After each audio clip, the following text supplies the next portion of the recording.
असू दे असू दे असू दे. बास झालो, कंटाळा आला. कटाळाला म्हणजे आजारी आहे तुम्ही, ठेवा की. नाही काय हो, असं हे पडून राहिलं ना की जास्तच आजारी असल्यासारखं वाटतं. जरा फिरलं की बरं वाटेल. आई साहेब तुम्ही काय ऐकाय नाही बघा. नाही हो, असा खोलीतल्या खोलीत फेऱ्या मारतो, जरा बरं वाटल. मनाचंच खरं करणार.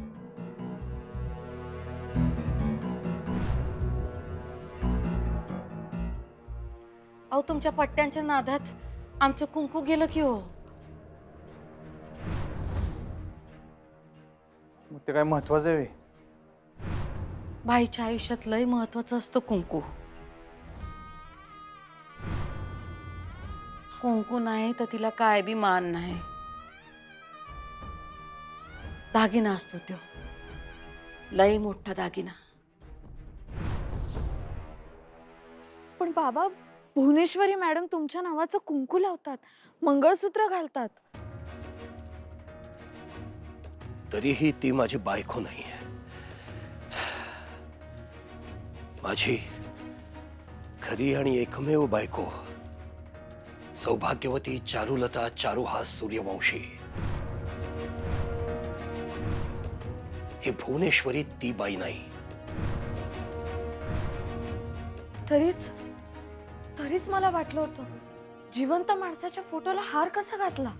फोटोमध्ये माझी चारुलता आहे. ती आज या जगात नाही, पण माझ्या मनात आहे आणि माझ्या डोळ्यासमोर सतत माझ्या खोलीत फोट होत आहे. म्हणजे चारुलता मॅडम आणि भुवनेश्वरी मॅडम एक सारख्या दिसतात.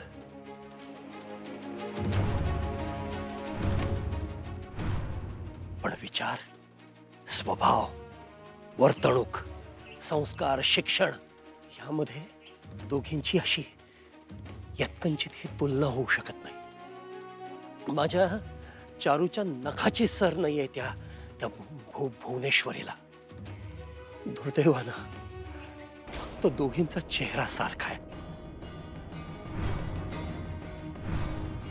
आणि तोच चेहरा या भुवनेश्वरीसाठी हुकमाचा एक ठरला. आणि या चेहऱ्यामुळेच या घराची मालकीण होता आलं तिला. माझ्या नावाचं कुंकू लावून फिरते ना हे गावभर. अक्षरा, तो हक्क तिला मी दिलेला नाही ना, तिला तो कायद्यानं मिळालाय. तो हक्क तिनं ओरबाडून हिसकावून घेतलाय.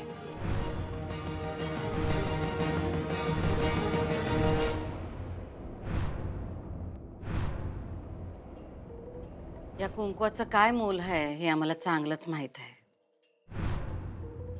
नुसतं कुंकू असून काय बी उपयोग नाही. कुंकवाचा धनी लागतोय. मग नुसता असला धनी असून तर काय फायदा आहे? फायदा काय बी नाही. आपण मान मिळतो, पण मनात स्थान नाही निर्माण करता येत. आम्ही सगळं केलं, पण तुमच्या वडिलांच्या मनात त्यांच्या बायकोचं, तुमच्या आईचं स्थान नाही निर्माण करू शकलो.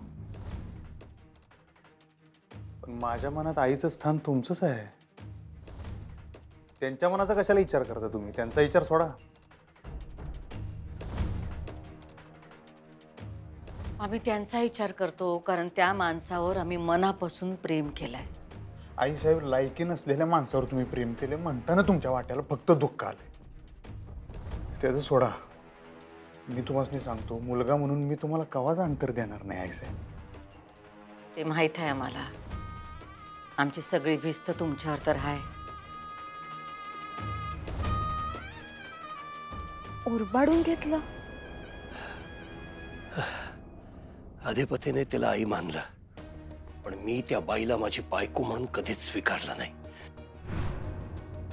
पण अधिपतीचा आईबाबतचा हट्ट हा त्या भुवनेश्वरीचा हुकमाचा एक्का झाला. हुकमाचा एक्का? दोघींचा चेहरा सारखा आहे ना. तुम्हाला माहितीये, मी जेव्हा त्या फोटोबद्दल सगळ्यांना विचारलं तेव्हा मला घरात कुणीच काहीच सांगितलं नाही. आजी मला म्हटल्या होत्या, की योग्य वेळ आली की तुला सगळं कळेल. हीच ती योग्य वेळ. बाबा मला प्लीज सगळं सांगा. मला सगळं ऐकायचं. भुवनेश्वरी मॅडम नक्की इथे कशा आल्या? ती आली नाही, मी आणलं तिला इथं. म्हणजे मला काही कळलं नाही. चारू गेल्यावर माझा अधिपती मला सारखं विचारायचा, बाबा बाबा आईचा फोटो का लावलाय भिंतीवर? आई कुठे गेली? आई घरात का दिसत नाही? आई कधी येणार? त्याला काय सांगावं मला कळायचं नाही. लहान पिल्लू होतं ग एवढंच. त्याला समजेल अशा पद्धतीने मी त्याला सांगायचा प्रयत्न केला. म्हटलं, अधिपती बाळा, तुझी आई देवाघरी गेली. त्यानं ऐकलं ते आणि एके दिवशी बॅग घेऊन आला. म्हणाला, माझी आई देवाघरी गेली आहे तर मी पण जातो देवाघरी.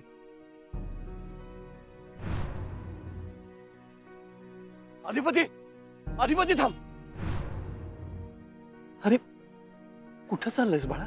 माझी आई देवाघरी गेली ना तर मला पण देवाघरी जायचंय. असं नाही बोलायचं बाळा. चल घरी चल. मी देवाघरी जातो आणि आईला घेऊन येतो. सोडा. अधिपती ऐक माझं.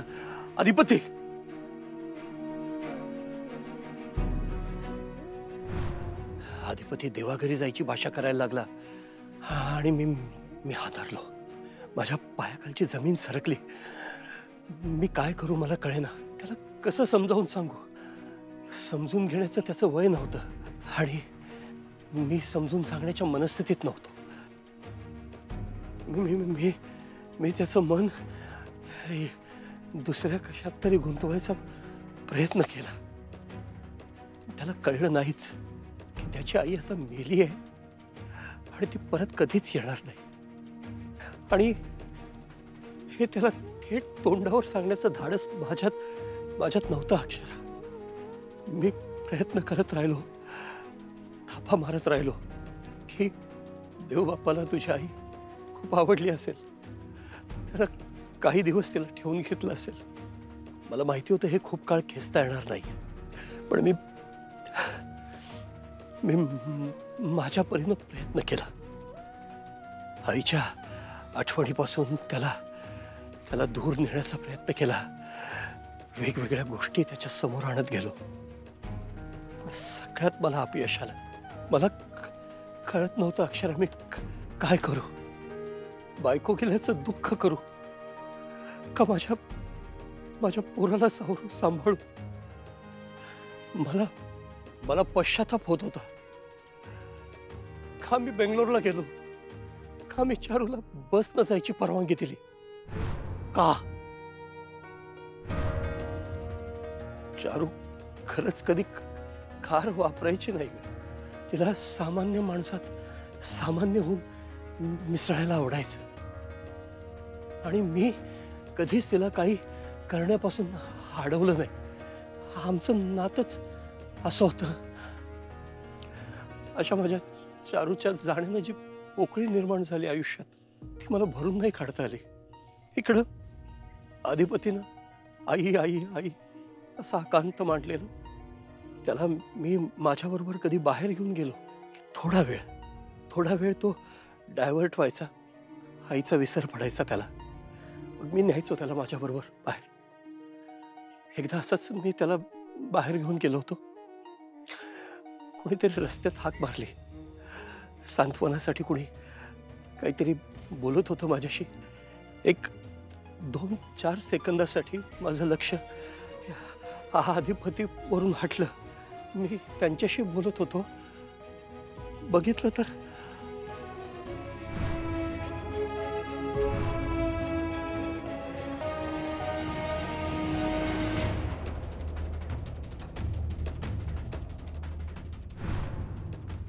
ते गृहस्थ माझ्याशी 2 मिनिटं बोलून निघून गेले. तितक्यात अधिपती माझा हात सोडून निघून गेला होता.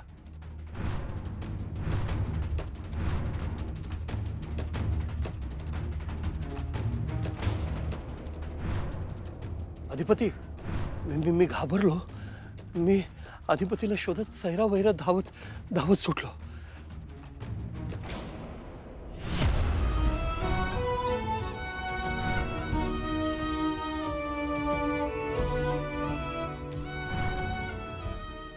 रस्त्यावर एके ठिकाणी मला मला अधिपती धावताना दिसला. मी त्याच्या मागे पळालो आणि त्यानं अचानक रस्त्यावरच्या एका गरीब फाटक्या साडीवाल्या बाईच्या पायाला जाऊन मिठी मारली. आई म्हणून ओरडला. आई म्हणू लागले होते. मी घाबरलो अक्षरा. हा पोरगा रस्त्यावरच्या कुठल्याही बाईला आता आई आई म्हणतोय. मी त्याच्या जवळ गेलो. आई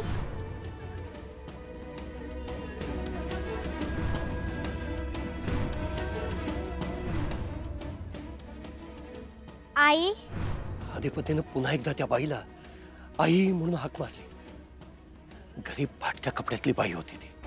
त्या बाईनं अधिपतीकडे वळून बघितलं. मी तिच्याकडे पाहिलं आणि मला धक्का बसला. कारण ती ती गरीब फाटक्या साडीतली बाई हुबेहूब माझ्या चारूसारखी दिसत होती. तीच भुवनेश्वरी.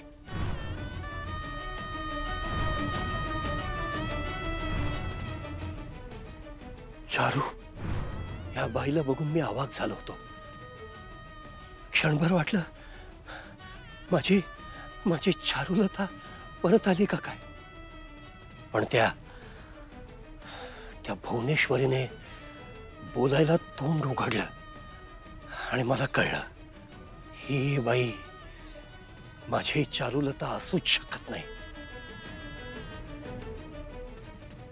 काय झालं? तुझी आई हरवली का? हा आई ए सोन्या, मी तुझी आई नाही. माझं नाव भुवनेश्वरी. कुणाचं लेकरू आहेस तू? हा मला कशा पाय मिठी मारलीस तू? तूच आई आहेस माझी. अधिपती त्या बाईला आई आई म्हणत होता कारण त्याला ती चारूच वाटत होते. पण मला पहिल्या काही क्षणात कळलं की ही चारू असूच शकत नाही. मला गरिबीचा प्रॉब्लेम नाहीये अक्षरा. त्या भुवनेश्वरीचा अडाणीपणा तो लपून राहत नव्हता. तिचं वागणं, तिचं बोलणं, तिचे संस्कार माझ्या चारूची आणि तिची तुलनाच नव्हती. पण हे सगळं कळण्याचं अधिपतीचं वय नव्हतं. आम्हाला सोडून तू का गेलेली देवा घरी? आता मला पण यायचंय. अरे बाळा, माफ करा अधिपती. चल बाळा. बाबा आता आईला कुठे जाऊ द्यायचं नाही. आईला आपण आपल्या घरी घेऊन जाऊ. आई चल ना तू. अधिपती थांब चल. थांब. काय त्याची आई नाहीये. बिचारं लेकरू. अधिपती घरी चल. ती आई नाही बाळा. चल. नाही हीच आई आहे. आपली आई देवाघरी गेली ना. नाही तुम्ही खोटं बोलताय. हीच आई आहे माझी. हिला का घरी नेत नाही तुम्ही?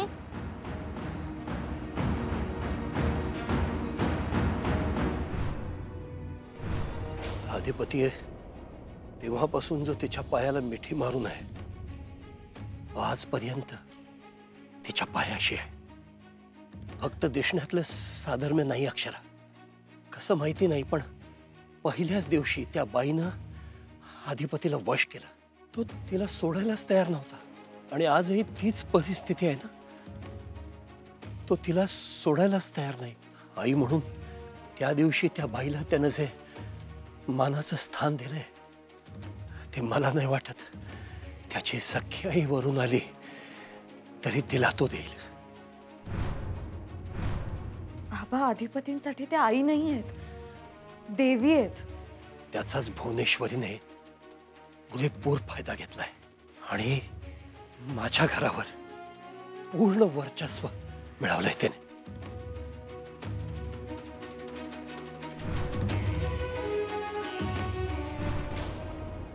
आधिपती आम्ही जशा हाय तशा हाय बघा.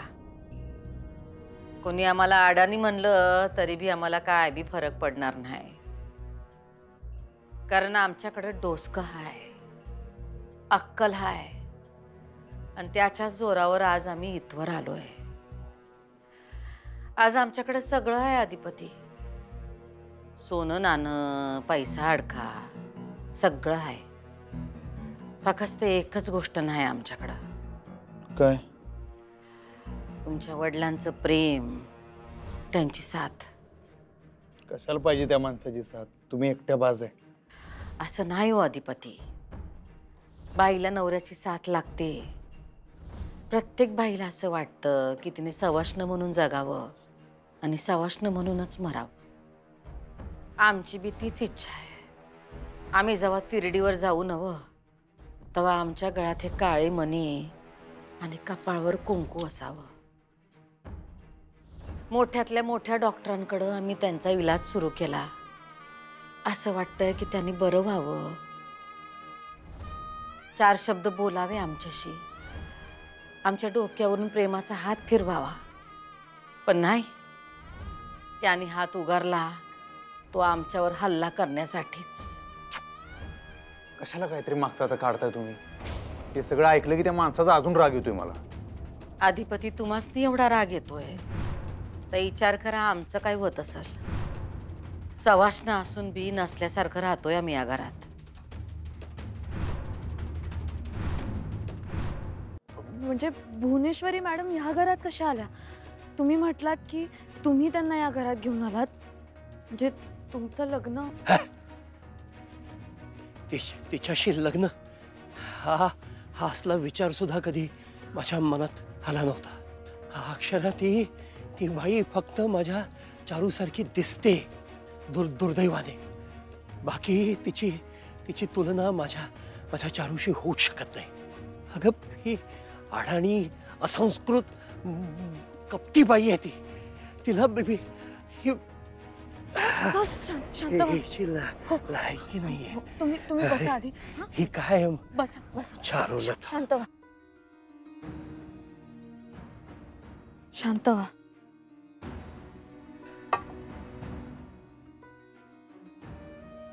बाबा, तुम्हाला हा विषय नको असेल तर?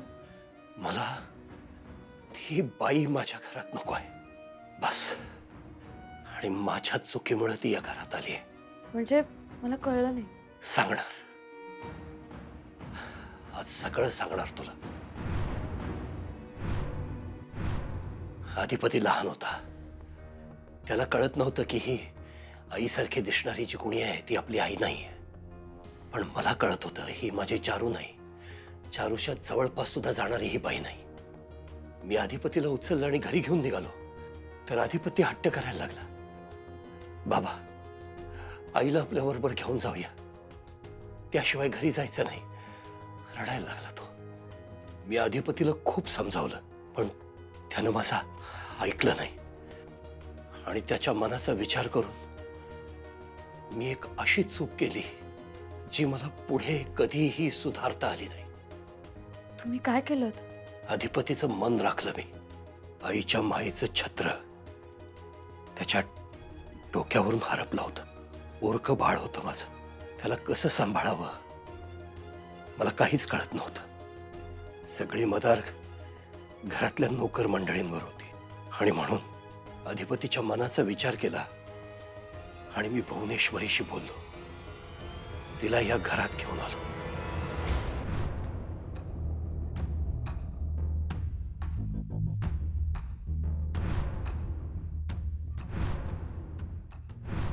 काही गोष्टी मी तुम्हाला आधीच क्लिअर करतो.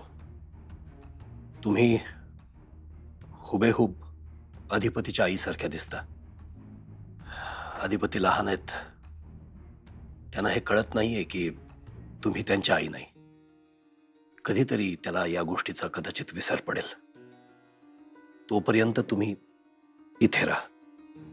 काळजी करू नका. तुम्ही आमच्या घरात सेफ आहात.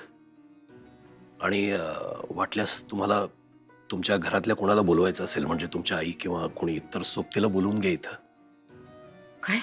हा. आणि जोपर्यंत तुम्ही इथे राहतात तोपर्यंत तुमची सगळी व्यवस्था आम्ही करू. म्हणजे खाणं पिणं राहणं सगळं. तुमची सगळी जबाबदारी आमची राहील. आणि 50,000 रुपये देईन मी तुम्हाला. किती? 50,000. तुम्हाला जास्त हवे असतील तर हो नाही नाही, हे लयत. तुमचं काम एकच. काय?